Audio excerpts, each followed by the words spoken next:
ಅದರಿಂದ ಪಟ್ಟಿಂಗತನವು ಹುಟ್ಟುತ್ತದೆ.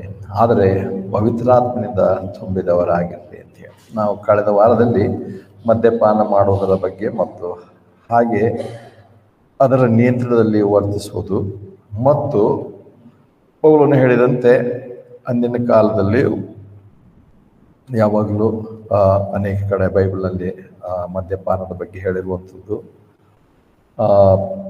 ಅದು ಒಂದು ಪಾನೀಯ ಆ ಥರವಾಗಿತ್ತು. ಜನರನ್ನು ಒಂದು ರೀತಿ ಇಂಥ ಒಂದು ಸ್ಥಿತಿಗೆ ಅಥವಾ ತಮ್ಮ ನಿಯಂತ್ರಣ ಕಳ್ಕೊಳ್ಳುವಂಥ ನಡೆಸುವಂಥದ್ದಾಗಿತ್ತು. ಆದರೆ ಇವತ್ತಿನ ಕಾಲಕ್ಕೆ ಬರುವಾಗ ಇವತ್ತು ಮದ್ಯಪಾನಕ್ಕಿಂತ ಇನ್ನೂ ಬೇರೆ ಬೇರೆ ಸಂಗತಿಗಳು ಉಂಟು ಅಂತ ಹೇಳಿ ನೋಡಿದೆವು. ಅಂದರೆ ಡ್ರಗ್ಸ್ ಮುಂತಾದವುಗಳು ಇವತ್ತು ತಗೊಳ್ಳುವಂಥದ್ದು ಜನ ಅದಕ್ಕಿಂತ ಹೆಚ್ಚಾಗಿ ಮಾಡುವಂಥದ್ದು ಇದ್ದಾರೆ.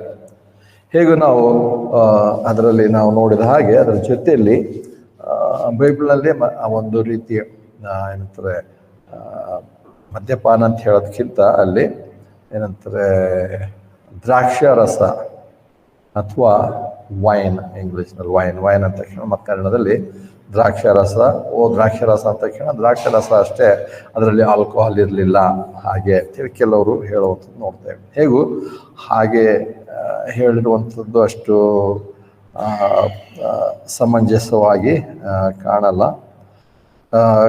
ಕರ್ತನಂತ ಯೇಸು ಕ್ರಿಸ್ತನು ಮಾಡಿರುವಂಥ ಮೊದಲನೇ ಸೂಚಕ ಕಾರ್ಯ ಅಂತ ಹೇಳಿ ಬೈಬಲಲ್ಲಿ ಯೋಹಾನನು ದಾಖಲೆ ಮಾಡಿರೋದು ನೋಡ್ತೇವೆ. ಕರ್ತನು ಮಾಡುವಂಥ ಮೊದಲನೇ ಸೂಚಕ ಕಾರ್ಯ, ಅದ್ಭುತ ಕಾರ್ಯ. ಯಾಕಂದ್ರೆ ಬೈಬಲ್ ಸೂಚಕ ಕಾರ್ಯ, ಅದ್ಭುತ ಕಾರ್ಯ, ಮಹತ್ ಕಾರ್ಯ ಹೀಗೆ ಮೂರು ವಿಂಗಡವಾಗಿ ಮಾಡಿರೋದು ನೋಡ್ತೇವೆ. ಹೇಗೂ ಅಲ್ಲಿ ಮೊದಲೇ ಯಾಕಂದ್ರೆ ನೋಡೋಣ, ಯೋಹಾನ ಸುವಾರ್ತೆ 2ನೇ ಅಧ್ಯಾಯದಲ್ಲಿ ಯೋಹಾನ 2:11 ವಚನ. ಯೋಹಾನ 2:11 ಯೇಸು ಈ ಮೊದಲನೆಯ ಅದ್ಭುತ ಕಾರ್ಯವನ್ನು ಗಲಿಲಾಯದ ಕಾನಾದಲ್ಲಿ ಮಾಡಿ ತನ್ನ ಮಹಿಮೆಯನ್ನು ತೋರ್ಪಡಿಸಿದನು. ಆತನ ಶಿಷ್ಯರು ಆತನ ಮೇಲೆ ನಂಬಿಕೆ ಇಟ್ಟುವಂತೆ. ಅಂದರೆ ಎಲ್ಲ ನೋಡುವಾಗ ನಾವು ನೋಡಿದ್ದೇವೆ, ಕರ್ತನು ಈ ಒಂದು ನೀರನ್ನು ದ್ರಾಕ್ಷರಸವನ್ನಾಗಿ ಮಾಡುವಂಥ ಒಂದು ಕಾರ್ಯವನ್ನೇ ಮೊದಲನೇದಾಗಿ ಆರಿಸ್ಕೊಂಡು. ಅನೇಕ ಅದ್ಭುತ ಕಾರ್ಯಗಳುಂಟು, ಆದರೆ ಲೂಕನಾಗಲಿ ಅಥವಾ ಮತ್ತೆ ಮಾರ್ಕನು ಅವರೆಲ್ಲ ನಂಬರ್ ಕೊಡಲಿಲ್ಲ. ಆದರೆ ಯೋಹಾನನು ಇದಕ್ಕೆ ನಂಬರ್ ಕೊಡ್ತಾನೆ ಮತ್ತು ಮೊದಲನೇ ಮಹತ್ ಕಾರ್ಯ ಇಂಥ ಮಾಡಿದ್ರು. ಮತ್ತು ಮಾಡಿದಾಗಲೂ ಅದನ್ನು ನಾವು ನೋಡಿದ್ದೇವೆ. ಹಾಗೆ ಮಾಡಿದಾಗ ಆತನು ಅದ್ಭುತ ಕಾರ್ಯ ಬೇರೆ ರೀತಿಯಲ್ಲಿ ಆತನು ಬೇರೆ ರೀತಿಯ ಅದ್ಭುತ ಕಾರ್ಯ ಮಾಡ್ಬೋದಿತ್ತು. ಒಂದು ವೇಳೆ ಊಟ ಮುಗಿದು ಹೋಗಿದ್ರೆ ಊಟ ಹೊತ್ತು ಕೊಡ್ಬೋದಾಗಿತ್ತು. ಅನೇಕ ದಿವಸಗಳ ನಂತರ ನೋಡ್ತೇವೆ ಕರ್ತನು ಏನಂತಾರೆ 5,000 ಜನರಿಗೆ ಕೆಲವೇ ಮೀನು ಕೆಲವೇ ರೊಟ್ಟಿನಿಂದ ಆಶ್ಚರ್ಯಕರವಾಗಿ ಆತನು ಅದ್ಭುತವಾಗಿ ಅವರಿಗೆ ಆಹಾರವನ್ನು ಒದಗಿಸಿದನು. ಮತ್ತು ಅವರೆಲ್ಲರೂ ಉಂಡು ತಿಂದು ತೃಪ್ತರಾದ ಮೇಲೆ ಮತ್ತು 12 ಬುಟ್ಟಿಗಳು ಏನಂತಾರೆ ಸಂಗ್ರಹವಾಯಿತು ಅಂತ ಹೇಳಿ ನೋಡ್ತೇವೆ. ಅಂದರೆ ಅಂಥ ಕಾರ್ಯವನ್ನು ಮಾಡ್ಬೋದು. ಅದಕ್ಕಿಂತ ಬೇರೆ ಯಾವುದಾದ್ರೂ ಅದ್ಭುತ ಕಾರ್ಯ ಮಾಡೋದಾದರೆ ಅವತ್ತು ನೀರನ್ನು ದ್ರಾಕ್ಷಾರಸವನ್ನು ಮಾಡುವಂಥದ್ದನ್ನೇ ಮೊದಲನೇ ಅದ್ಭುತ ಕಾರ್ಯವನ್ನಾಗಿ ಕರ್ತನು ಆರಿಸ್ಕೊಂಡಿರುವಂಥದ್ದು ವಿಶೇಷವಾಗಿ. ಹೀಗೆ ದ್ರಾಕ್ಷಾರಸ ಅಂದರೆ ಅಲ್ಲಿ ಕೂಡ ಇಂಗ್ಲೀಷ್ನಲ್ಲಿ ವೈನ್ ಅಂತ ಹೇಳ್ತಾನೆ. ತಕ್ಷಣ ಅದು ಎಲ್ಲರಿಗೂ ಪ್ರಶ್ನೆ ಇರುವಂಥದ್ದು, ಇದು ಆಲ್ಕೋಹಾಲ್ ಇರೋಂಥದ್ದು ಇಲ್ಲ ಅಂಥೇಳಿ. ಯಾವಾಗಲೂ ಅದೇ ಹೇಳಿ ಇನ್ನು ಕುಡಿಯುವಂಥದಕ್ಕೆ ಆಸಕ್ತಿ ಇರುವಂಥವ್ರು ಅದರ ಬಗ್ಗೆ ಆಲ್ಕೋಹಾಲ್ ಇರುವಂಥದ್ದೇ ಹೇಳುವಂಥದ್ದು. ಕುಡಿಯಲಾರದೆ ಇರುವಂಥವ್ರು ಯಾವಾಗಲೂ ಇಲ್ಲ ಅಂದರೆ ಇವತ್ತು ಏನೋ ಟೀ ಟೋಟೆಲ್ಲರ್ ಏನೋ ಅಂತ ಹೇಳ್ತಾರೆ. ಅವ್ರು ಬರೀ ನಾವೇನು ಕುಡಿಯಲ್ಲ ಬರೀ ಟೀ ಕುಡಿತೇವೆ ಅಂತ ಹೇಳೋಂಥವ್ರು ಇದ್ದಾರೆ. ಮತ್ತು ಅಷ್ಟೇ ಅಲ್ಲ, ನಮ್ಮೂರಲ್ಲಿ ಒಬ್ಬರು ಪೊಲೀಸಾಗಿ ರಿಟೈರ್ಡ್ ಆಗಿದ್ದಾರೆ. ಅದನ್ನ ಯಾವಾಗಲೂ ಹೇಳ್ತಾನೆ, ಅದು ಟೀನು ಕುಡಿತಿದಿಲ್ಲ. ನಾವು ಅಂದರೆ ಕ್ರಿಸ್ತ ವಿಶ್ವಾಸ ಅಂದರೆ ಟೀನು ಕುಡಿಬಾರ್ದು ಅಂತ ಹೇಳಿ ಅಷ್ಟು ಭಾಳ ಸ್ಟ್ರಿಕ್ಟ್ ಆಗಿದೆ. ಆದರೆ ಪಾಪ ಅವನು 2-3 ಮದುವೆ ಮಾಡ್ಕೊಂಡು 2-3 ಮದುವೆಗೆ ಹೆಂಡತಿ ಬಿಟ್ಬಿಟ್ಟು ಮದುವೆ ಮಾಡಿದ್ರಲ್ಲ ತಪ್ಪು ಕಾಣಲಿಲ್ಲ ಅವನಿಗೆ, ಪಾಪ ಕಾಣಲಿಲ್ಲ. ಟೀ ಕುಡಿದ್ರಲ್ಲಿ ಮಾತ್ರ ಅವನು ಪಾಪ ಕಾಣಲ್ಲ. ಅದಕ್ಕೆ ನಾವು ಕಳೆದ ವಾರದಲ್ಲಿ ನೋಡಿದ್ದೇವೆ, ಮದ್ಯಪಾನ ಮಾಡಿ ಮತ್ತರಾಗ್ಬಿಟ್ರೆ ಅಂದ ತಕ್ಷಣ ಮದ್ಯಪಾನ ಮಾಡಲಾರದೆ ಮದ್ಯಪಾನಕ್ಕೆ ಸಮಾನವಾದಂಥ ಎಂತೆಂಥ ಗುಣಗಳು ನಾವು ಮಾಡಿ ಪವಿತ್ರಾತ್ಮ ಆಗದೆ ಹೋದರೆ ಪ್ರಯೋಜನ ಇಲ್ಲ. ಕೇವಲ ಮದ್ಯಪಾನಕ್ಕೆ ಮಾತ್ರ ಟೀಕೆ ಮಾಡಿ ಅದನ್ನು ಮಾತ್ರ ಇದು ಮಾಡಿದ್ರೆ ಮಾತ್ರ ಇವರು ಪವಿತ್ರಾತ್ಮ ಭರಿತರಾಗಲ್ಲ ಅಂತಲ್ಲ. ಅನೇಕರು ಮದ್ಯಪಾನನೂ ಮಾಡಲ್ಲ, ಈ ಕಡೆ ಪವಿತ್ರಾತ್ಮ ಭರಿತರಾಗಿಲ್ಲ. ಆದರೆ ಅನೇಕ ಹಂತ ಸ್ವಭಾವಗಳು ಅವರಲ್ಲುಂಟು. ಮದ್ಯಪಾನಕ್ಕೆ ಸಮಾನವಾದಂಥ ಸ್ವಭಾವಗಳಿಂದ ಕ್ರಿಸ್ತ ವಿಶ್ವಾಸಿಗಳು ಜೀವಿಸ್ತಿದ್ದಾರೆ, ಅದನ್ನು ನೋಡಿದ್ದೇವೆ. ಮತ್ತು ಹೇಗೂ ಈ ಒಂದು ಮಹತ್ಕಾರ್ಯದಲ್ಲಿ ನೋಡಿದಾಗ ಅಲ್ಲಿ ನಾವು ನೋಡಿದ್ದೇವೆ, ಅಲ್ಲಿ 9ನೇ ವರ್ಷದಲ್ಲಿ ನೋಡ್ತೇವೆ, ಯೋಹಾನ 2:9, ಯೋಹಾನ 2:9, ಔತಣದ ಪಾರುಪತ್ಯಗಾರನು ದ್ರಾಕ್ಷಾರಸವಾದ ನೀರನ್ನು ರುಚಿ ನೋಡಿದಾಗ ಅದು ಎಲ್ಲಿಂದ ಬಂತೆಂದು ತಿಳಿಯದವನಾಗಿ ನೀರನ್ನು ತೋಡಿದ ಸೇವಕರಿಗೆ ತಿಳಿದಿತ್ತು. ಮೊದಲಿಂಗನನ್ನು ಕರೆದು ಅವನಿಗೆ, ಪ್ರತಿ ಮನುಷ್ಯನು ಮೊದಲು ಒಳ್ಳೆಯ ದ್ರಾಕ್ಷಾರಸವನ್ನು ಕೊಟ್ಟು ಜನರು ಚೆನ್ನಾಗಿ ಕುಡಿದ ಮೇಲೆ ಕನಿಷ್ಠವಾದದನ್ನು ಕೊಡ್ತಾನೆ, ಆದರೆ ನೀನು ಇದುವರೆಗೆ ಒಳ್ಳೆಯ ದ್ರಾಕ್ಷಾರಸವನ್ನು ಇಟ್ಟುಕೊಂಡಿದ್ದಿ ಅನ್ನೋನು.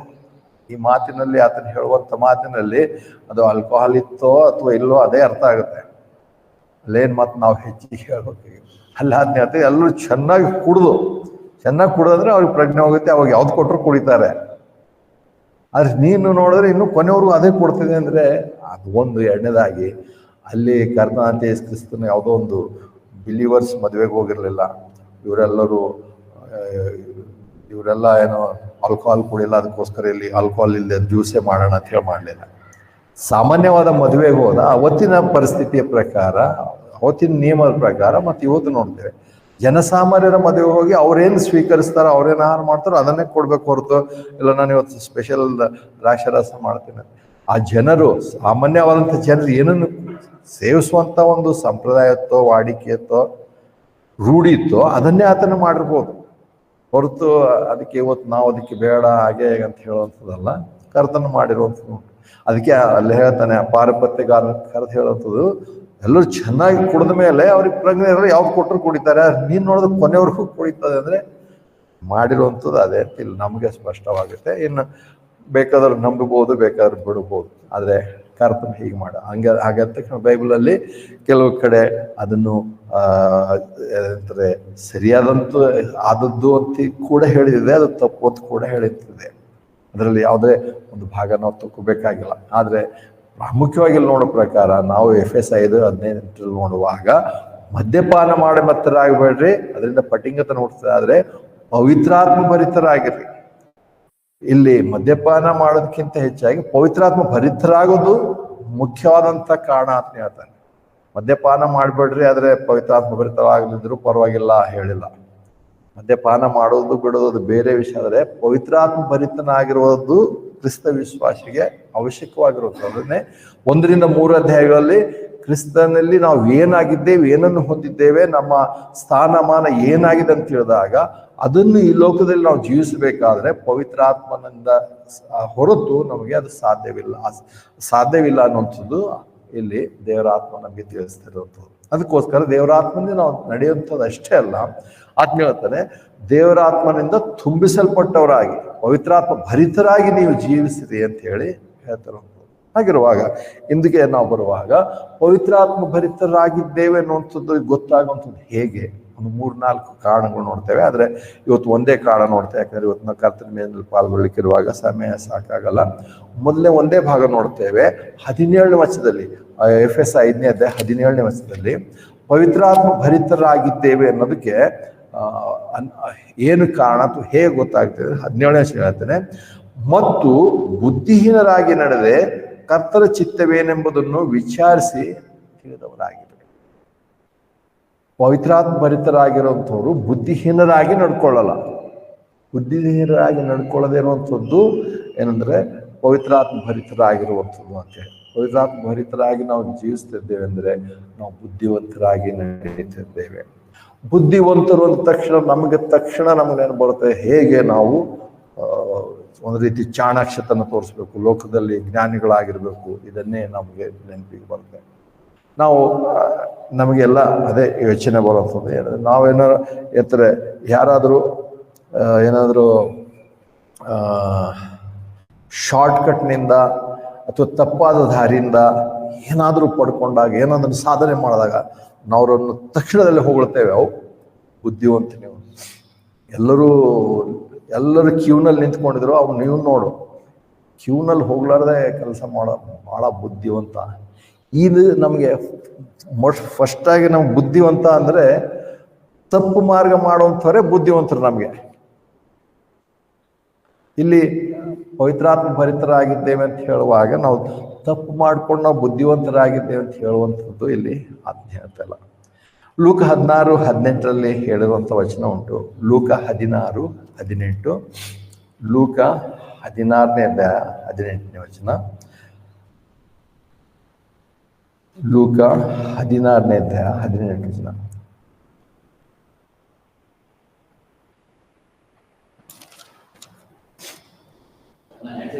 ಇಲ್ಲ, ಕ್ಷಮಿಸ್ರಿ 8ನೇ ವಚನ, 18ನೇದಲ್ಲ 8ನೇ ವಚನ. ಲೂಕ 16:8.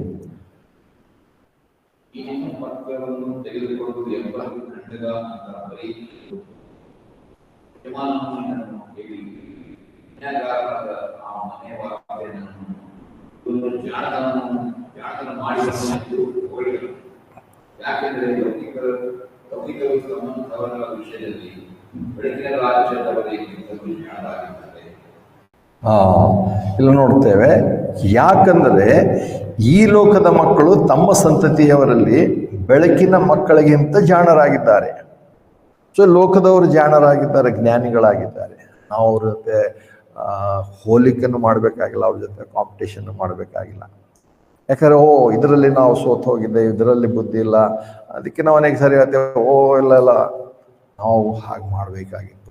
ನಾವು ಅನೇಕ ಸಾರಿ ಆ ಯೋಚನೆ ಬರ್ತದೆ. ಆದರೆ ಖಂಡಿತವಾಗಬಹುದು ಇಲ್ಲಿ ಕರ್ತನ ತಿಳಿಸ್ತೀನಿ, ಈ ಒಂದು ಏನಂತಾರೆ ಸಾಮ್ಯ ಹೇಳಿ, ಜಾಣನಾದ ಮನೆವಾರ್ತೆಯವನ್ನ ಸಾಮ್ಯ ಇಲ್ಲಿ ಹೇಳಿ, ಅವನು ಹೇಗೆ ಲೌಕಿಕವಾಗಿ ಬುದ್ಧಿವಂತನಾದ, ಹೇಗೆ ತಾನು ಅನ್ಯಾಯಗಾರನಾಗಿ ತಾನು ಯಜಮಾನಿಗೆ ಲೆಕ್ಕ ಕೊಡಬೇಕಾದಾಗ ಆಲ್ರೆಡಿ ಅವನ್ನ ಕಳ್ಕೊಂಡಿದ್ದ, ಅಥವಾ ಅದು ಲೆಕ್ಕ ಕೊಡೋಕ್ಕೆ ಅವನ ಹತ್ರ ದುಡ್ಡಿರ್ಲಿಲ್ಲ. ಅದು ಯಾವಾಗ ತಪ್ಪು ಹೊರಗೆ ಬರುತ್ತೋ, ಬಹಿರಂಗವಾಗುತ್ತೋ, ಕೋಪಕ್ಕೆ ಗುರಿ ಆಗ್ತೇನೋ, ಶಿಕ್ಷೆ ಗುರಿ ಆಗ್ತೇನೋ ಅಂದಾಗ ಅವನು ಸಾಲ ಕೊಡುವಂಥವ್ರಿಗೆ ಕರೆದು ಅವ್ರಿಗೆಲ್ಲ ಅರ್ಧ ನೀವು ಬರೆಸಿ ಅವ್ರ ಜೊತೆ ಒಳ್ಳೆಯವನಾದ. ಈ ಕಡೆ ಒಂದು ವೇಳೆ ಯಜಮಾನ ನನಗೆ ವಿರುದ್ಧವಾದರೂ ಜನರ ಜೊತೆ ಒಳ್ಳೆಯವರಾಗ. ಇಂಥ ಬುದ್ಧಿ ಲೋಕದವರಿಗುಂಟು. ಅದ್ರ ವಿಶ್ವಾಸಿಗಳಾಗಿ ಅನೇಕರು ಇದನ್ನೇ ಮಾಡುವಂಥದ್ದು. ಇಲ್ಲಿ ಪವಿತ್ರಾತ್ಮ ಆಗಿದ್ದೇವೆ ಅಂತ ಹೇಳೋದಕ್ಕೆ ಲಕ್ಷಣ ಏನಂದ್ರೆ, ಇಂಥ ಜ್ಞಾನ ತಿರಸ್ಕರಿಸುವಂಥದ್ದು, ಲೋಕದ ಜ್ಞಾನವನ್ನು ತಿರಸ್ಕರಿಸುವಂಥದ್ದು. ನಮ್ಗೆ ಅನೇಕ ಸರಿ ಎಲ್ಲರೂ ಹೋದಾಗ ಹೇಳ್ತಾ ಇರ್ತಾರೆ, ಬೆಂಗಳೂರಿಗೆ ಬಂದು ಎಷ್ಟು ವರ್ಷ ಆಯಿತು, ನಾವು ಎಲ್ಲೆಲ್ಲಿ ಇರ್ತೇವಲ್ಲ ಅಲ್ಲಿ ಅದೇ ಹೇಳ್ತಾ ಇರ್ತಾರೆ. ಕೋರಮಂಗಲದಲ್ಲಿ ಇಲ್ಲಿ 5,000ಕ್ಕೆ ಜಾಗ ಇತ್ತು, BTM ಲೇಔಟಲ್ಲಿ ಇಲ್ಲಿ 10,000ಕ್ಕೆ ಜಾಗ ಸಿಗುತ್ತೆ. ನೀವೇನು ಮಾಡಿದಿರ? ಹೌದು, ಕೆಲವರು ಬುದ್ಧಿವಂತರಿದ್ದವರು ಮಾಡ್ಕೊಂಡಿದ್ದಾರೆ, ಹೊರಗಿಲ್ಲ. ನಮ್ಗೆ ಬುದ್ಧಿ ಇಲ್ಲ, ಮಾಡಿಲ್ಲ. ಹೌದು, ಅವ್ರ ಜೊತೆಲಿ ನಮಗೆ ಬುದ್ಧಿ ಇಲ್ಲ, ಹೊರಗಿಲ್ಲ. ಆದರೆ ಅಂದರೆ ಎಲ್ಲ ಸರ್ವಸಾಮಾನ್ಯ ಜನರ ಪ್ರಕಾರ ಅವರು ಬುದ್ಧಿವಂತರು. ಹೌದು, ಬುದ್ಧಿವಂತರೇ ಆಗಿದ್ದಾರೆ. ನಮಗೊತ್ತು ಕೊರೋನಾ ಕಾಲದಲ್ಲಿ ಅದಾನಿ ನಂಬರ್ 4ಗೆ ಐಶ್ವರ್ಯ ಲಿಸ್ಟಲ್ಲಿ ನಂಬರ್ 4ಗೆ ಮುಂದ. ಲೋಕವೆಲ್ಲ ಏನಂತಾರೆ ರೋಗದಿಂದ ಬಳಲುತ್ತಾ ಇತ್ತು, ಜನರೆಲ್ಲ ದುಃಖ ಪಡ್ತಿದ್ರು, ಓಡಾಡ್ತಿದ್ರು, ಹಿಂಸೆ ಅನುಭವಿಸ್ತಿದ್ರು. ಭಾರತ ದೇಶ ಕೂಡ ಅದೇ ಸ್ಥಿತಿಯಲ್ಲಿತ್ತು. ಆದರೆ ಅವನು ಐಶ್ವರ್ಯಂತರ ಲಿಸ್ಟ್ನಲ್ಲಿ 9ನೇ ಸ್ಥಾನದ 4ನೇ ಸ್ಥಾನಕ್ಕೆ ಇರ್ದ. ಬುದ್ಧಿವಂತನು ಅವನು, ಜ್ಞಾನಿ, ವೆರಿ ಗುಡ್, ಬಹಳ ಒಳ್ಳೆ ಬುದ್ಧಿ ಅಂತೆ. ಅಂದರೆ ನಾವು ಕ್ರಿಸ್ತ ವಿಶ್ವಾಸಿಗಳಂತೇಳಿ ಇಂಥವುಗಳನ್ನು ನಾವು ಏನಂತಾರೆ ಮಾಡೆಲ್ ಹೀರೋ ಆಗಿ ನಾವು ನೋಡ್ತೇವೆ. ಈಗ ಬೈಬಲ್ನಲ್ಲಿ ಅದೇ ಹಾಗೆ ನಾನು ಮಾಡಿದ್ರೆ ಪವಿತ್ರಾತ್ಮ ಭರಿತರಾಗಿಲ್ಲ. ಕೊರೋನಾ ಟೈಮಲ್ಲಿ ಎಷ್ಟೋ ಪಾಸ್ಟರ್ಗಳು ಏನಂತಾರೆ ನಷ್ಟ ಅನುಭವಿಸಿದ್ದಾರೆ, ಸೋಲು ಅನುಭವಿಸಿದ್ದಾರೆ, ಚರ್ಚ್ಗಳಿಲ್ಲ, ಮರಣ ಹೊಂದಿದ್ದಾರೆ, ಚರ್ಚ್ಗಳಾಗಿದೆ, ಪಾಸ್ಟರ್ಗಳಾಗಿದ್ದಾರೆ, ಕ್ರಿಸ್ತ ವಿಶ್ವಾಸಿಗಳು ಅನುಭವಿಸಿದ್ದಾರೆ. ಅವರೆಲ್ಲ ಬುದ್ಧಿವಂತರಲ್ವಾ? ದೇವರ ದೃಷ್ಟಿಯಲ್ಲಿ ಪವಿತ್ರಾತ್ಮ ಭರಿತರಾಗಿದ್ದಾರೆ, ಬುದ್ಧಿವಂತರೇ. ಅದಕ್ಕೆ ನಾವು ಅನೇಕ ಸಾರಿ ಏನಂತಾರೆ, ಹೀಗೆಲ್ಲ ಆದ ತಕ್ಷಣ ನಮಗೆ ಇದು ಜ್ಞಾನ ಇರಬೇಕು, ಅದಿರಬೇಕು, ಮೊದಲೇ ಹೀಗಿರಬೇಕು, ಹಾಗೆ ಏನಂತಾರೆ ಜ್ಞಾನವನ್ನು ಉಪಯೋಗಿಸ್ಬೇಕು. ಹೇಗೂ ನಾವು ನೋಡ್ತೇವೆ, ಸಮಯ ಉಪಯೋಗಿಸೋ ಬಗ್ಗೆ ಮುಂದೆ ಇನ್ನೊಂದ್ಸಾರಿ ನಾವು ನೋಡ್ಲಿಕ್ಕಿದ್ದೇವೆ. ಆದರೆ ಅದಕ್ಕೆ ಸಂಬಂಧಪಟ್ಟ ಹಾಗೆ ಬೇರೆ ವಿಷಯಗಳು ನೋಡ್ತೇವೆ. ನಮಗೆ ತಕ್ಕ ಸಮಯಕ್ಕೆ ಬಂದಾಗ ನಮಗೆಲ್ಲ ಏನಂತಾರೆ ಅದೇ ನಮಗೆ ಗೊತ್ತಿರಲಿಲ್ಲ. ಅವ್ರೇನಾರು ಮಾತಾಡಿದ್ರೆ ನಮಗೆ ಅನಿಸುತ್ತೆ, ಹೌದು ನಮ್ಗೆ ಗೊತ್ತಿಲ್ಲ, ನಾವು ಹಾಗೆ ಮಾಡಲಿಲ್ಲ. ಹಾಗೆ ಮಾಡಿಲ್ಲ ಅಂದ ತಕ್ಷಣ ಇವತ್ತು ದೇವರು ನಮ್ಮ ಕೈ ಬಿಟ್ಟಿಲ್ಲ, ನಮ್ಮನ್ನು ತೋರದಿಲ್ಲ. ನಾವೇನು ಇವತ್ತು ಯಾವುದೇ ಏನಂತಾರೆ ನಿರ್ಗತಿಕರು, ಆಹಾರ ಇಲ್ಲದೆ ಅಥವಾ ಯಾವುದೇ ಏನಂತಾರೆ ಎಲ್ಲಕ್ಕಿಂತ ಹೆಚ್ಚಾಗಿ ಏನ್ ಹೇಳ್ತಾರೆ ಅಂದ್ರೆ ನಿರೀಕ್ಷೆ ಇಲ್ಲದವರ ಇತರರಂತೆ ನಾವಲ್ಲ, ನಂಬಿಕೆ ನಿರೀಕ್ಷೆ ಹೊಂದಿದ್ದೇವೆ. ಜ್ಞಾನಿಗಳಾಗಿ ಪವಿತ್ರಾತ್ಮ ಭರಿತರಾಗಿದ್ದೇವೆ ಅಂದ್ರೆ ನಾವು ಹಂತಗಳನ್ನು ಅಪೇಕ್ಷಿಸುವಂಥದ್ದಲ್ಲ, ಅವುಗಳನ್ನು ಬಯಸುವಂಥದ್ದಲ್ಲ. ಆದರೆ ನಾವು ನೋಡ್ತೇವೆ ಇಂಥವರು ಕೆಲವರು ಅದೇ ಕಾರ್ಯಗಳಲ್ಲಿ ಅವರು ಲೋಕದವರಂತೆ. ಇವತ್ತು ಇವನ್ ಕ್ರಿಶ್ಚಿಯನ್ ಮಿನಿಸ್ಟ್ರಿಗಳು, ಕ್ರಿಶ್ಚಿಯನ್ ಪಾಸ್ಟರ್ಗಳು, ಲೀಡರ್ಸ್ ಅಂತ ಹೇಳೋಂಥವ್ರು ಕೂಡ ಲೌಕಿಕ ಜ್ಞಾನದಿಂದ ಇವತ್ತು ಈ ಲೋಕದಲ್ಲಿ ಐಶ್ವರ್ಯ, ಅಂತಸ್ತು ಅಥವಾ ಆಸ್ತಿ ಪಾಸ್ತಿ ಸಂಪಾದಿಸಿದ್ದಾರೆ. ಅವ್ರು ಕೆಲವರಿಗೆ ಮಾದರಿಯಾಗಿದ್ದಾರೆ, ಅವ್ರು ಮಾಡುವಂಥದ್ದು ಬಹಳ ಚೆನ್ನಾಗಿದೆ ಅಂತ. ಆದರೆ ಅವರು ಕೇವಲ ಲೋಕದ ಜ್ಞಾನವನ್ನು ಉಪಯೋಗಿಸಿ, ಈ ಬೆಳಕಿನ ಮಕ್ಕಳಿಗಿಂತ ಲೋಕದ ಜ್ಞಾನವನ್ನು ಉಪಯೋಗಿಸಿ ಜಾಣರಾಗಿದ್ದಾರೆ. ಅವ್ರು ಯಾವುದು ಮಾಡಲಿಲ್ಲ. ನಮ್ಮ ಆಲೂರು ಅವರ ಜೊತೆಯಲ್ಲಿದೆ ಕೆಲವರು ಇದ್ದರು. ಅವರು ಅದೇ ಸಮಯಕ್ಕೆ ದೊಡ್ಡ ಬಿಲ್ಡಿಂಗ್ ಕಟ್ಟಿದ್ರು, ಎಲ್ಲ ಮಿನಿಸ್ಟ್ರಿ ಹೆಸರಲ್ಲಿ. ಫಸ್ಟ್ ಮಾಡಿದೆ ಏನಂದ್ರೆ ಮನೆ ಅಂತ ಕೆಲವರು ಇದ್ದಾರೆ. ಅವರು ಮನೆ ಬಿಲ್ಡಿಂಗ್ ಕೆಲವ್ರಿಗೆ ಗೊತ್ತು, ಮುಂದೆ ನಮಗಿದೇ ಬೇಕು. ಸೇವೆ, ಆತ್ಮಗಳು, ಜನರು ಅವೆಲ್ಲ ಲೆಕ್ಕಕ್ಕೂ ಇರಲ್ಲ, ಯಾರು ನೋಡಲ್ಲ, ಯಾರು ಎಣಿಸಲ್ಲ. ಆದರೆ ಪ್ರಾಪರ್ಟಿ ಆಗಬೇಕು ಮಾಡಿ. ಆಮೇಲೆ ಸ್ವಲ್ಪ ದಿವಸ ಅದು ಇತ್ತು ಒಂದು ವಾಕ್ಯ, ಅದು ಯಾವುದೋ ಹಳೆ ಒಡಂಬಡಿಕೆಯಲ್ಲಿ, ಅವನಂತೆ ನಮ್ಮ ಬಾರ್ಡರ್ ವಿಸ್ತಾರ ಮಾಡೋ ಒಂದು ವಾಕ್ಯ ಇದೆ ಹಳೆ ಒಡಂಬಡಿಕೆಯಲ್ಲಿ. ಯಾವ್ದ್ರಿ? ಇಲ್ಲ, ಇನ್ನೊಬ್ಬ ಹೆಸರಿದೆ ಯಾವುದೋ ಒಂದು. ಅವರ ಆ ಮನೆಯಲ್ಲಿ ವಾಕ್ಯ, ನಾನು ಪ್ರೇಯರ್ ಮೀಟಿಂಗ್ ಹೋಗಿದ್ದೆ. ಅವರು ಯಾವಾಗಲೂ ಅವನಂತೆ ನಮ್ಮ ಬಾರ್ಡರ್ ವಿಸ್ತರಣೆ ಮಾಡು.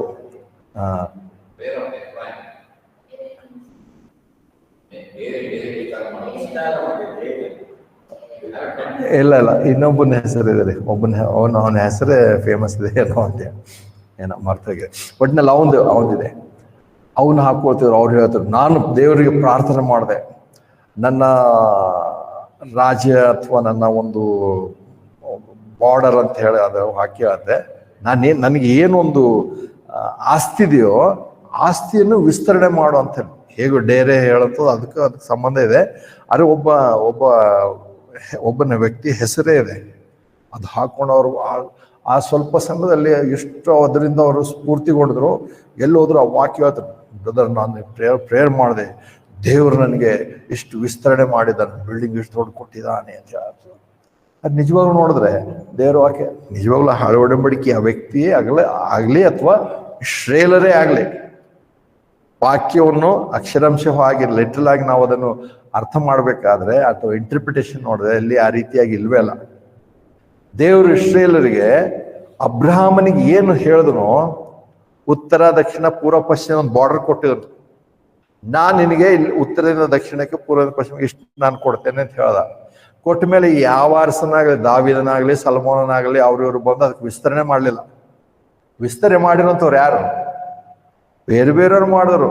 ಬಾಬಿಲೋನಿಯವರು ವಿಸ್ತರಣೆ ಮಾಡಿದ್ರು, ಏನಂತಾರೆ ನಂತರ ಮೆಡೋ ಪರ್ಷಿಯನವರು ವಿಸ್ತರಣೆ ಮಾಡಿದ್ರು, ಗ್ರೀಕರು ವಿಸ್ತರಣೆ ಮಾಡಿದ್ರು, ರೋಮನ್ ಸರ್ಕಾರ ವಿಸ್ತರಣೆ. ಅವ್ರದ್ದೇನು ಕೆಲಸ ಬರೀ ವಿಸ್ತರಣೆ ಮಾಡದೆ. ಇಂಗ್ಲೆಂಡ್ ಕೂಡ ಒಂದ್ ದಿವಸ ಹಾಗೈತಿ. ಇವತ್ತು ಕೂಡ ಇಂಗ್ಲೆಂಡ್ ಒಂದು ಸಣ್ಣ ದೇಶ, ಅವ್ರ ಪ್ರಪಂಚವನ್ನೆಲ್ಲ ಆಳ್ವಿಕೆ ಮಾಡಿದ್ರು. ಈ ವಾಕ್ಯ ಇವ್ರು ಹೇಳೋ ಪ್ರಕಾರ ಇವ್ರಿಗೆ ಆಸ್ತಿ ಸಿಕ್ತಂತ ಹೇಳಿ ಹೇಳೋರು, ಈ ವಾಕ್ಯ ಸಿಕ್ಕರೆ ಈ ಇಸ್ರೇಲ್ ರಾಜ್ಯ ಪೂರ್ತಿ ಭೂಲೋಕೆಲ್ಲ ಹೋಗಿ ಆಕ್ರಮಣ ಮಾಡ್ಕೋಬೇಕಿತ್ತು, ವಿಸ್ತರಣೆ ಮಾಡ್ಬೇಕಾಗಿತ್ತು. ಎಲ್ಲಿ ವಿಸ್ತರಣೆ? ಆ ವಾಕ್ಯ ಹೇಳಿದೆ, ಅದ್ರ ಅರ್ಥನೇ ಬೇರೆ ಇದೆ. ಅದು ಇವರಿಗೆ ಸ್ವಲ್ಪ 30-40 60-40 ಮಾಡ್ಕೊಂಡ್ರೆ ಸಾಕು. ಇವ್ರು ಆ ವಾಕ್ಯ ತಗೊಂಡು ಪ್ರೇಯರ್ ಮಾಡಿದ್ದೇವೆ, ದೇವ್ರು ಕೊಟ್ಟಿದ್ದು ವಿಸ್ತರಣೆ ಮಾಡಿದೆ. ಏನೋ ಮನೆ ಅಕ್ಕಪಕ್ಕದ ಇನ್ನೊಂದು 2 ಸೈಡ್ ತಗೊಂಡ್ರೆ ದೇವ್ರು ವಿಸ್ತರಣೆ ಮಾಡೋದು. ವಾಕ್ಯ ತಪ್ಪಾಗಿ ಹೇಳಿ ಮತ್ತೆ ಇಂಥ ಸುಳ್ಳು ಬೋಧನೆ ಮಾಡೋದು. ಮತ್ತು ಅದರಲ್ಲಿ ಬಹಳ ನಂಬಿಕೆ ಇರ್ತವ್ರಿ, ದೇವರು ನಮಗೆ ಹೀಗೆ ಮಾಡಿದೆ. ಮತ್ತು ಇದಕ್ಕೆ ಆಧಾರ ಏನು? ಈ ಬ್ರದರ್ ಇವರು ಪ್ರಾರ್ಥನೆ, ಈ ವಾಕ್ಯ. ಹಾಗೆಲ್ಲ ಇಸ್ರೇಲ್ಗೆ ದೇವರು ಯಾವಾಗಲೂ ಎಷ್ಟು ಕೊಟ್ಟನೋ ಅಷ್ಟೇ ಇದೆ. ಯಾವ ಅರಸನ ವಿಸ್ತರಣೆ ಮಾಡಲಿಲ್ಲ. ಮತ್ತು ಇವತ್ತಿನ ಪರಿಸ್ಥಿತಿಗೆ ಬಂದಾಗ ಇಸ್ರೇಲರಿಗೆ ದೇವರು ಕೊಟ್ಟಿರುವಂಥದ್ದೇ ಇನ್ನು ಕಳ್ಕೊಂಡಿದ್ದಾರೆ. ಮೂಲವಾದಂಥ ಏನಂತಾರೆ ಒಂದು ಜಾಗ, ಬಾರ್ಡರ್ ಅವರ ಅಧೀನದಲ್ಲಿಲ್ಲ.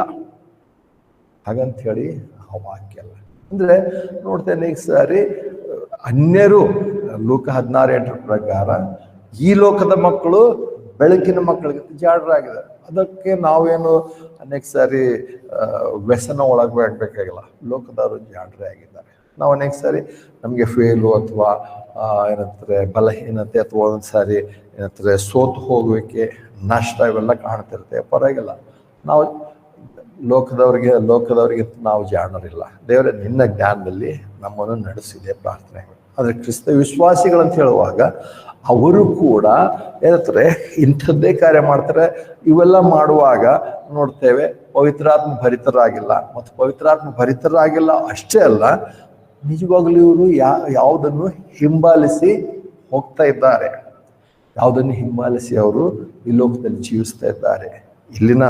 ಇಲ್ಲಿನ ಒಂದು ಈ ಬೈಬಲ್ ಕಾಲೇಜ್, ಇಲ್ಲಿ ಚರ್ಚ್ ಏನಿದೆ, ಈ ಚರ್ಚ್ಗೆ ಸಂಬಂಧಪಟ್ಟ, ಈ ಬೈಬಲ್ ಕಾಲೇಜ್ಗೆ ಸಂಬಂಧಪಟ್ಟ ಹಾಗೆ ನಾವು ನೋಡ್ತೇವೆ. ಇಲ್ಲಿ ಅನೇಕ ಏನು ಹೇಳೋಂತಿದ್ರೆ ಲೆಕ್ಚರರ್ಸ್, ಪ್ರೊಫೆಸರ್ಸ್ ಅಂತೇಳಿ ಅವರೆಲ್ಲ ಇದ್ರು.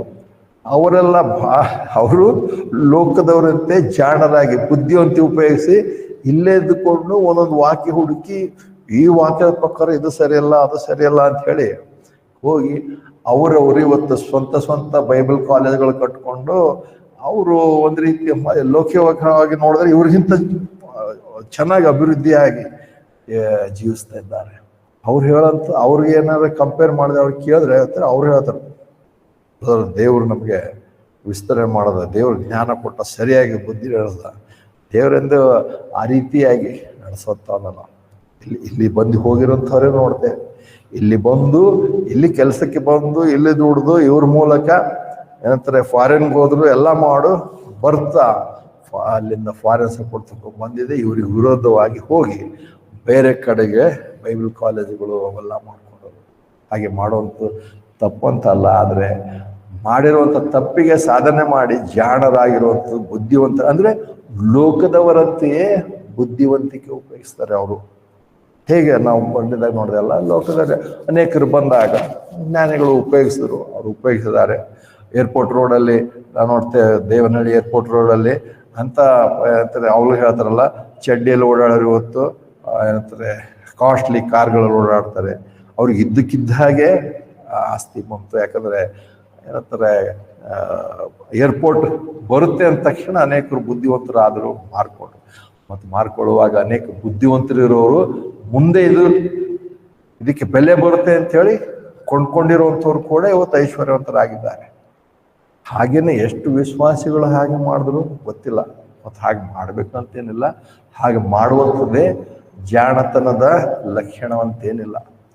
ಆಂಧ್ರದಲ್ಲಿ ಕೂಡ ನೋಡ್ತೇವಲ್ಲ, ಚಂದ್ರಬಾಬು ಅಮರಾವತಿ ಸಿಟಿ ಬಗ್ಗೆ ಮಾಡಿದ ತಕ್ಷಣ ಕ್ಯಾಪಿಟಲ್ ಸಿಟಿ ಮಾಡ್ತೆ ಅಂದರೆ ಬೆಲೆ ಏನು ಏರುತ್ತೆ, ಗಗನಕ್ಕೇರಿತಲ್ಲಿನ ಜಾಗದ ಬೆಲೆ. ಮತ್ತೆ ಜಗನ್ ಬಂದ್ಮೇಲೆ ಎಲ್ಲ ಹೋಯ್ತು, ಪೂರ್ತಿ ಇದಾಗೋಯ್ತು. ಮತ್ತೆ ಇವತ್ತು ಯಾವ ಚಂದ್ರಬಾಬು ಬಂದನೋ ತಿರುಗಿ ಅಲ್ಲಿ ಬೆಲೆ ಬರ್ತದೆ. ಅಂತ ಪರಿಸ್ಥಿತಿಯಲ್ಲಿ ಲೋಕದವರು ಜಾಣರಾಗಿದ್ದಾರೆ. ದೇವ್ರು ನಾವು ಅವ್ರ ಜೊತೆ ಹೋಗಿ ಕಾಂಪಿಟೇಷನ್ ಮಾಡಿ ನಾವು ಹಾಗೆ ಮಾಡ್ಬೇಕಂತಿಲ್ಲ. ಅದು ಪವಿತ್ರಾತ್ಮ ಭರಿತರಾಗಿರುವಂಥದ್ದಲ್ಲ. ಪವಿತ್ರಾತ್ಮ ಭರಿತರಾಗಿರುವಂಥದ್ದು ಅನೇಕ ಸಾರಿ ನಾವು ಅದರಲ್ಲಿ ಏನಂತಾರೆ ಲೋಕದವ್ರೊಂದಿಗೆ ಕಾಂಪಿಟೇಷನ್ ಮಾಡೋಕ್ಕೆ ಕಳಿಸಲ್ಲ, ಅವರೊಂದಿಗೆ ನಾವು ಜಾಣರಾಗಿರೋದಕ್ಕೆ ಕಳಿಸಲ್ಲ. ಎಲ್ಲಿನೂ ಕೂಡ ಅಂಥ ಒಂದು ಏನಂತಾರೆ ವಿಶೇಷವಾಗಿ ಹೊಸ ಒಡಂಬಡಿಕೆ ಕ್ರಿಸ್ತ ವಿಶ್ವಾಸಿಗಳಿಗೆ ಲೌಕಿಕವಾದಂಥ ಸಂಗತಿಗಳನ್ನೇ ದೇವರು ಹೇಳಿಲ್ಲ. ಹಾಗಿರುವಾಗ ಕೆಲವು ಸಂಗತಿಗಳನ್ನು ನೋಡ್ತೇವೆ.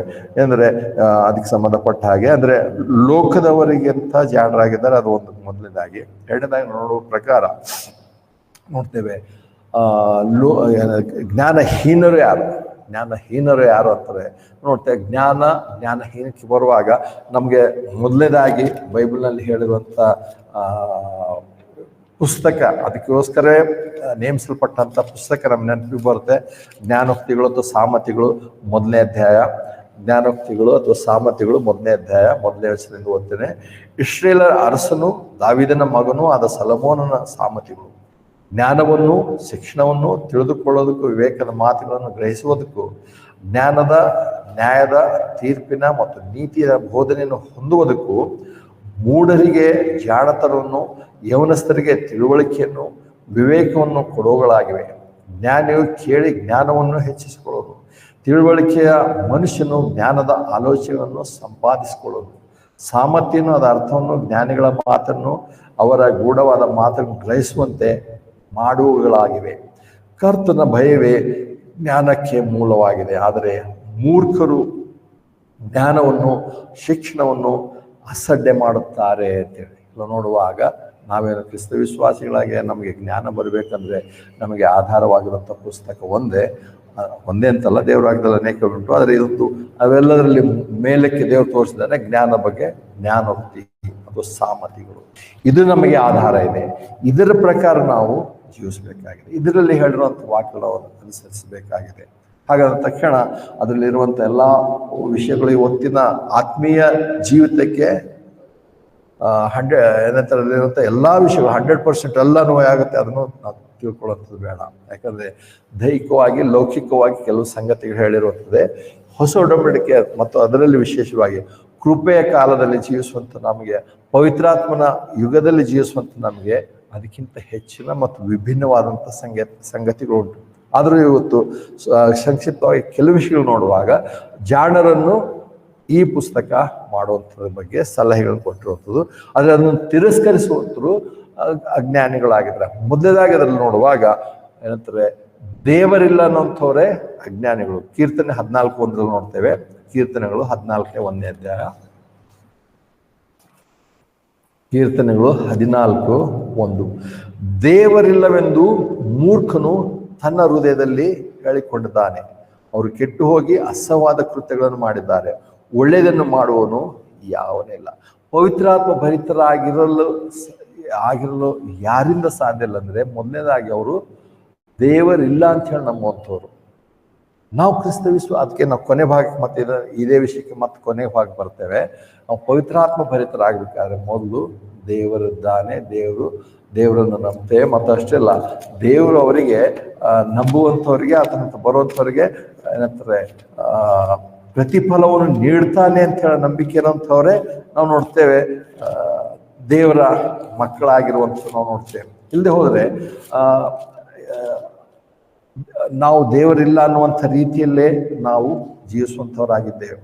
ಯಾಕಂದರೆ ನಾವು ನೋಡ್ತೇವೆ, ಇಬ್ರಿಯ 11ನೇ ಅಧ್ಯಾಯ 1ನೇ ಬರುವಾಗ, ನಂಬಿಕೆಯು ನಿರೀಕ್ಷಿಸುವ ನಿಜ ಲಕ್ಷಣವೂ ಕಾಣದವುಗಳ ನಿದರ್ಶನವೂ ಆಗಿದೆ. ಹಿರಿಯರು ನಂಬಿಕೆಯಿಂದಲೇ ಒಳ್ಳೆಯ ಸಾಕ್ಷಿ ಹೊಂದಿದರು. ನಂಬಿಕೆಯಿಂದ ಲೋಕಗಳು ದೇವರ ಮಾತು ನಿರ್ಮಿತವಾದ್ರಿಂದ ನಾವು ತಿಳಿದುಕೊಂಡದ್ರಿಂದ ಕಾಣಿಸುಗಳು ದೃಶ್ಯ ವಸ್ತುಗಳಿಂದ ಉಂಟಾಗಲಿಲ್ಲ ಎಂದು ಗ್ರಹಿಸುತ್ತೇವೆ. ನಂಬಿಕೆಯಿಂದಲೇ ಹೇಬೇಲನು ಕಾಯಿನ ಯಜ್ಞಕ್ಕಿಂತ ಅತಿ ಶ್ರೇಷ್ಠವಾದ ಯಜ್ಞವನ್ನು ದೇವರಿಗೆ ಸಮರ್ಪಿಸಿದನು. ಅದರ ಮೂಲಕ ಅವನು ನೀತಿವಂತನ ಸಾಕ್ಷಿ ಹೊಂದನು. ದೇವರು ಅವನ ಕಾಣಿಗಳ ವಿಷಯವಾಗಿ ಸಾಕ್ಷಿ ಕೊಟ್ಟನು. ಅವನು ಸತ್ತವನಾಗಿದ್ದರು, ಅದರಿಂದ ಇನ್ನೂ ಮಾತನಾಡ್ತಾನೆ ಅಂತ ಇಲ್ಲಿ. ಮತ್ತು ಅಷ್ಟೇ ಅಲ್ಲ, ಇನ್ನೊಂದು ಕಡೆಯಲ್ಲಿ ಸಾಲು ನೋಡ್ತೇವೆ, ನಂಬಿಕೆ ನಮ್ಮನ್ನು ಹೇಗೆ ದೇವರನ್ನು ಪ್ರೀತಿಸುವಂತೆ ನಡೆಸ್ತದೆ ಅಂತೇಳಿ. ಮತ್ತು ಅದು ಅನೇಕ ಸಾರಿ ಕಣ್ಣಿಗೆ ಕಾಣುವುದಲ್ಲ. ಆದರೆ ಇಲ್ಲಿ ಕೀರ್ತನೆ 14:1 ಬರುವಾಗ ನೋಡ್ತೇವೆ, ಅವರು ದೇವರೇ ಇಲ್ಲ ಅಂತ ಹೇಳುವಂಥವ್ರು. ದೇವರಿಲ್ಲದಂಥವ್ರು ಪವಿತ್ರಾತ್ಮ ಭರಿತರಾಗಿ ಜೀವಿಸಲು ಸಾಧ್ಯವಲ್ಲ. ಆದರೆ ಪವಿತ್ರಾತ್ಮ ಭರಿತರಾಗಿದ್ದೇವೆ ಅನ್ನೋಂಥವ್ರು ನಾವು ಏನಾಗಿದ್ದೇವೆ? ಇಲ್ಲ ಪ್ರಕಾರ ನಾವು ಜಾಣರಾಗಿದ್ದೇವ, ಅಜ್ಞಾನಿಗಳಂತಲ್ಲ. ನಾವು ನೋಡ್ತೇವೆ, ಮತ್ತೆ ಸುವಾರ್ತೆ 2ನೇ ಅಧ್ಯಾಯ 1ನೇ ವಚನಕ್ಕೆ ಬರ್ತೇವೆ.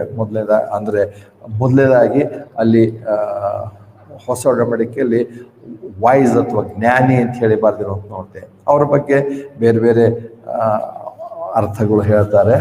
ಹೇಗೂ ಮತ್ತೆ ಸುವಾರ್ತೆ 2ನೇ ಅಧ್ಯಾಯ 1 ಮತ್ತು 2ನೇ ವಚನ, ಮತ್ತಾಯ 2:1, ಅರಸನಾದ ಹೆರೋದನ ದಿನಗಳಲ್ಲಿ ಯೂದಾಯದ ಬೆತ್ಲೆಹೇಮಿನಿಂದ ಯೇಸು ಹುಟ್ಟಿದಾಗ, ಇಗೋ ಮೂಡಲದಿಂದ ಜ್ಞಾನಿಗಳು ಯೆರೂಸಲೇಮಿಗೆ ಬಂದು, ಯಹೂದ್ಯರ ಅರಸನಾಗಿ ಹುಟ್ಟಿದ ಆತನು ಎಲ್ಲಿದ್ದಾನೆ?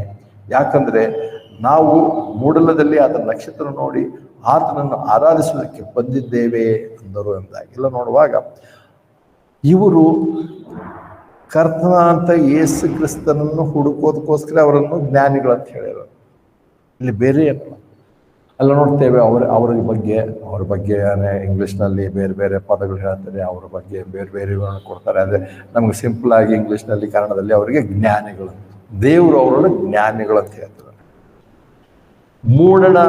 ಮೂಡಣದಿಂದ ಜ್ಞಾನಿಗಳು ಕರ್ತನಾದ ಯೇಸು ಕ್ರಿಸ್ತನ ಅವರು ಬಂದಿರುವಂಥ ಉದ್ದೇಶಕ್ಕೋಸ್ಕರ, ಅವರ ಏನಂತಾರೆ ಆ ಒಂದು ನಂಬಿಕೆಗೋಸ್ಕರ ಅವರನ್ನು ಜ್ಞಾನಿಗಳಂತ ಹೇಳ್ತಾರೆ.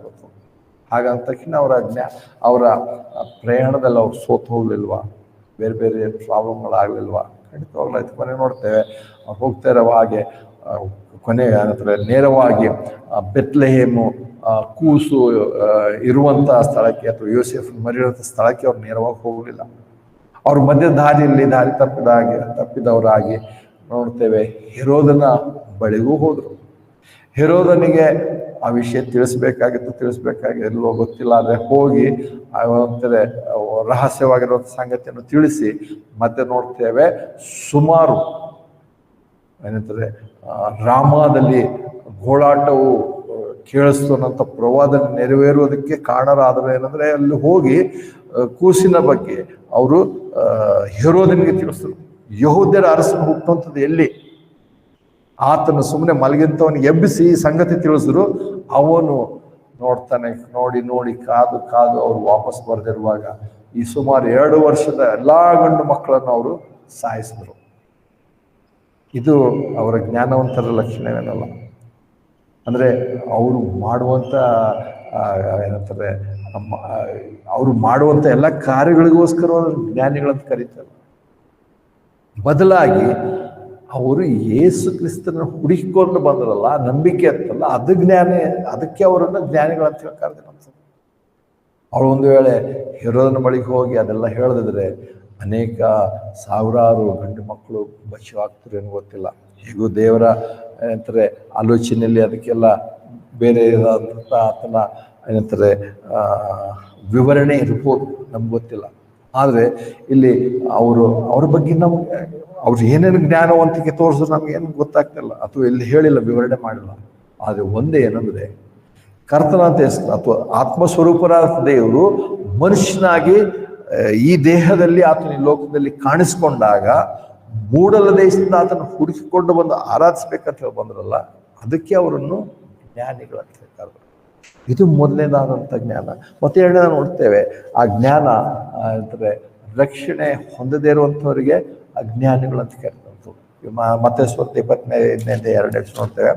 ಮತ್ತೆ ಸುವಾರ್ತೆ 25ನೇ ಅಧ್ಯಾಯ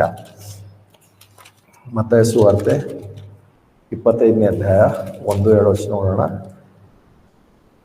ಮತ್ತೆ ಸುವಾರ್ತೆ 25ನೇ ಅಧ್ಯಾಯ 1-2. ಇದಲ್ಲದೆ ಸ್ವರ್ಗರಾಜ್ಯವು ತಮ್ಮ ದೀಪಗಳನ್ನು ತೆಗೆದುಕೊಂಡು ಮೊದಲಿಂಗನನ್ನು ಎದುರುಕೊಳ್ಳೋದಕ್ಕಾಗಿ ಹೊರಟು ಹೋದ 10 ಮಂದಿ ಕನ್ಯರಿಗೆ ಹೋಲಿಕೆಯಾಗಿರುವುದು. ಅವರಲ್ಲಿ 5 ಮಂದಿ ಬುದ್ಧಿವಂತೆಯರು, 5 ಮಂದಿ ಬುದ್ಧಿಹೀನರು ಇದ್ದರು. ಬುದ್ಧಿಹೀನರು ತಮ್ಮ ದೀಪಗಳನ್ನು ತೆಗೆದುಕೊಂಡು ತಮ್ಮೊಂದಿಗೆ ಎಣ್ಣೆಯನ್ನು ತೆಗೆದುಕೊಳ್ಳಲ್ಲ, ಆದರೆ ಬುದ್ಧಿವಂತರು ತಮ್ಮ ದೀಪಗಳಿಗೆ ಪಾತ್ರೆಯಲ್ಲಿ ಎಣ್ಣೆಯನ್ನು ತೆಗೆದುಕೊಂಡರು. ಮೊದಲಿಂಗನ ತಡ ಮಾಡಿದಾಗ ಅವರೆಲ್ಲರೂ ತೂಕಡಿಸಿ ನಿದ್ರಿಸಿದರು. ಇಲ್ಲ ನೋಡುವಾಗ 10 ಮಂದಿ ಕನ್ಯಕರ ಬಗ್ಗೆ ಕರ್ತನೆ ಹೇಳ್ತಾರೆ. ಅದರಲ್ಲಿ 5 ಮಂದಿ ಬುದ್ಧಿವಂತರಾಗಿದ್ರು, 5 ಮಂದಿ ಬುದ್ಧಿಹೀನರಾಗಿದ್ರು.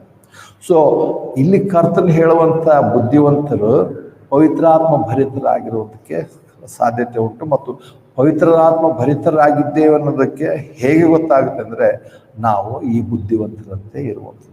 ಬುದ್ಧಿವಂತರಂತೆ ಇರುವಂಥದ್ದು ನಾವು ನೋಡ್ತೇವೆ. ಮೊದಲನೇದಾಗಿ ಜ್ಞಾನಿಗಳು ಹುಡ್ಕೊಂಡು ಬಂದ್ರಲ್ಲ, ಅವರು ಬುದ್ಧಿವಂತರು.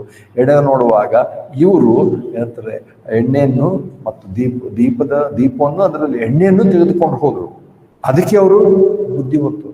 ಎರಡನೇ ಬುದ್ಧಿಹೀನರು ನೋಡುವಾಗ ಅನೇಕರು ಅದಕ್ಕೆ ಹೇಳ್ತಾರೆ. ಅವರು ಅಲ್ಲಿ ಇಲ್ಲಿ ಸ್ಪಷ್ಟವಾಗಿ ಈ ಅಧ್ಯಾಯದಲ್ಲಿ ಹೇಳಿದ್ದೆ ಅಂದರೆ ಇವರು ಮೊದಲಿನವರ ಹಾಗೆ ಎಲ್ಲ ರೀತಿ ಶೃಂಗಾರ ಮಾಡಿಕೊಂಡ್ರು. ಮದುವೆಗೆ ಹೋಗ್ಬೇಕಂದ್ರೆ ನಾವು ನೋಡ್ತೇವಲ್ಲ, ಮೊದಲನೇದಾಗಿ ಮದುವೆಗೆ ಹೋಗ್ಬೇಕಂದ್ರೆ ಚೆನ್ನಾಗಿ ಮೇಕಪ್ ಮಾಡ್ಕೋಬೇಕು, ಇರುವಂಥ ಒಡವೆಗಳು ಹಾಕೋಬೇಕು, ಏನೆಲ್ಲ ಮಾಡ್ಬೇಕು ಅದೆಲ್ಲ ಮಾಡಿ ಹೋಗ್ಬೇಕು. ಮತ್ತು ಅದರಲ್ಲಿ ವಿಶೇಷವಾಗಿ ಇವರು ಮೊದಲಿಂಗನ ಕರೆಯುವಂಥ ಈ ಒಂದು ವಿಶೇಷವಾದ ಸ್ತ್ರೀಯರಾದ್ರೆ ಎಲ್ಲರೂ ಚೆನ್ನಾಗಿದೆ.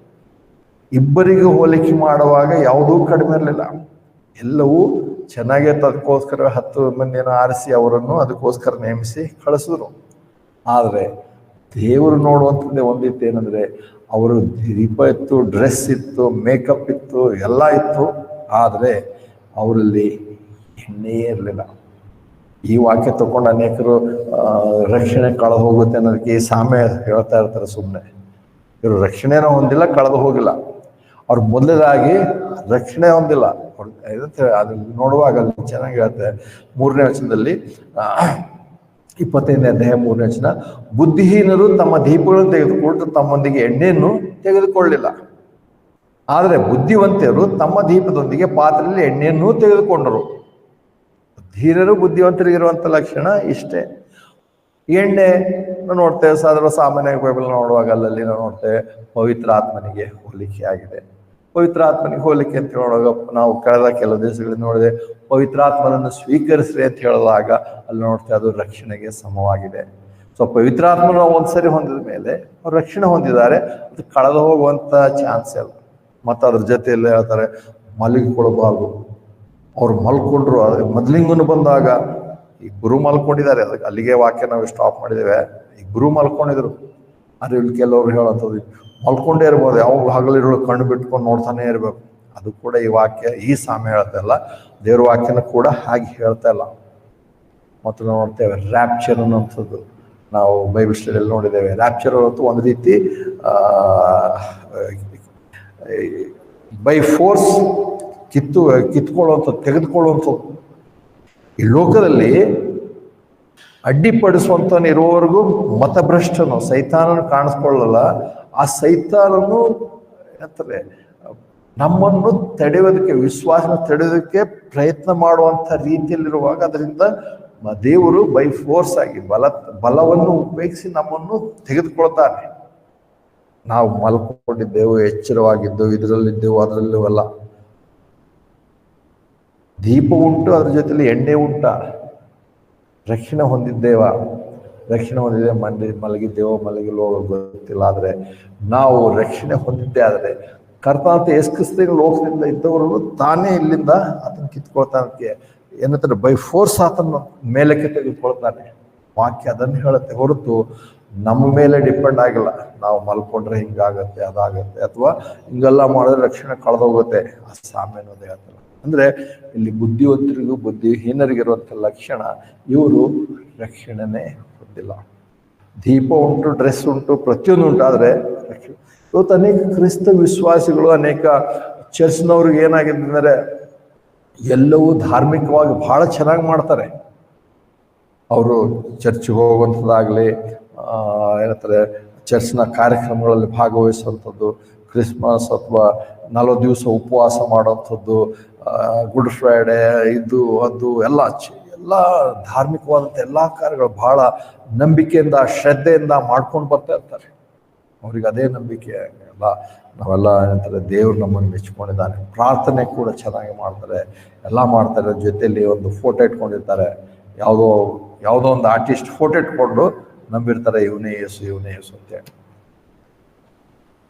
ಅವರು ನೋಡೋದಕ್ಕೆ ಇಬ್ಬರು ಹಾಗೆ ಅಥವಾ ಅನೇಕ ಸಾರಿ ಎಂತ ನಿಜವಾಗಿರುವಂಥವ್ರಿಗಿಂತ ಅವರು ಬಹಳ ಚೆನ್ನಾಗಿ ಕಾಣ್ತಾರೆ ವಿಶ್ವಾಸಿಗಳಂತೆ. ಆದರೆ ದೀಪ ಉಂಟು, ಎಣ್ಣೆ ಇಲ್ಲ. ಡ್ರೆಸ್ ಉಂಟು, ಎಣ್ಣೆ ಇಲ್ಲ. ಬೇಕಾದ್ರೆ ಎಲ್ಲವೂ ತಗೊಳ್ತಾರೆ, ಆದರೆ ಪ್ರಾಮುಖ್ಯವಾದಂಥದ್ದೇ ಇಲ್ಲ. ಇಲ್ಲೇ ಹೋದರೆ ಪವಿತ್ರಾತ್ಮ ಭರಿತರಾಗುವಂಥದ್ದು ಹೇಗೆ ಸಾಧ್ಯ? ಅದಕ್ಕೆ ಇಲ್ಲಿ ಪೌಲನು ಹೇಳುವಾಗ ಪವಿತ್ರಾತ್ಮ ಭರಿತರಾಗಿದೆ. ಆದರೆ ಅದಕ್ಕಿಂತ ಮುಂಚೆ ಪವಿತ್ರಾತ್ಮ ಭರಿತರಾಗೋದಕ್ಕೆ ಲಕ್ಷಣ ಯಾವುದಂದ್ರೆ, ನೀವು ಜ್ಞಾನಹೀನರಾಗಿ ನಡ್ಕೊಳ್ಳದೆ. ಜ್ಞಾನಹೀನರಾಗಿ ಯಾರಂದ್ರೆ ಇಲ್ಲಿ ಬುದ್ಧಿ ಇಲ್ಲದೆ ಇರೋಂಥವ್ರು. ಬುದ್ಧಿ ಇಲ್ಲದೆ ಯಾರಂದ್ರೆ ದೀಪಗಳನ್ನು ತೆಗೆದುಕೊಂಡ್ರು, ಆದರೆ ಎಣ್ಣೆಯನ್ನು ತೆಗೆದುಕೊಳ್ಳಿ. ಅವರು ನಮಗೆ ಇವತ್ತು ಅದರ ಅರ್ಥ ನೋಡ್ಬೇಕಾದ್ರೆ ರಕ್ಷಣೆಯೇ ಹೊಂದಿಲ್ಲ. ಕೊನೆಯದಾಗಿ ನಾವು ಕೊನೆಯದಾಗಿ ನಾವು ಕೀರ್ತನೆ 14:1 ಬರ್ತೇವೆ. ಕೀರ್ತನೆ 14:1.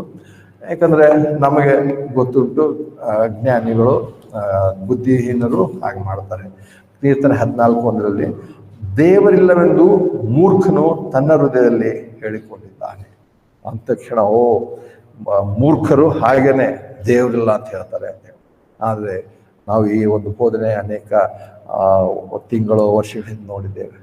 ವಿಶ್ವಾಸಿಗಳಾಗಿರುವಂಥ ನಾವು ಕೂಡ ಎಷ್ಟು ಸಾರಿ ದೇವರಿಲ್ಲ ಅಂತೇಳಿ ನಾವು ಜೀವಿಸ್ತಿದ್ದೇವೆ. ಎಷ್ಟು ಅಂಥ ಪರಿಸ್ಥಿತಿಗಳಲ್ಲಿ ನಾವು ನೋಡ್ತೇವೆ, ಇದರಲ್ಲಿ ದೇವರಿಲ್ಲ,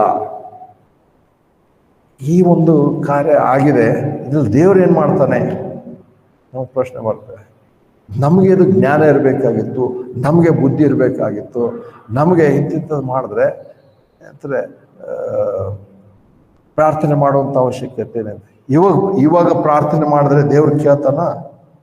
ನಾವೇ ಈ ಥರ ಮಾಡಿದ್ದೇವೆ, ನಾವೇ ಕಳ್ಕೊಂಡಿದ್ದೇವೆ. ನಾವು ಅಂದರೆ ಮೂರ್ಖರು ದೇವರೇ ಇಲ್ಲ ಅಂತ ಹೇಳ್ತಾರೆ, ಆದರೆ ವಿಶ್ವಾಸಿಗಳಂತ ಹೇಳೋದು ನಾವು ಕೂಡ ಯಾವ್ಯಾವ ಪರಿಸ್ಥಿತಿಗಳಲ್ಲಿ ದೇವರಿಲ್ಲ ಅಂತ ಹೇಳ್ತೇವೆ.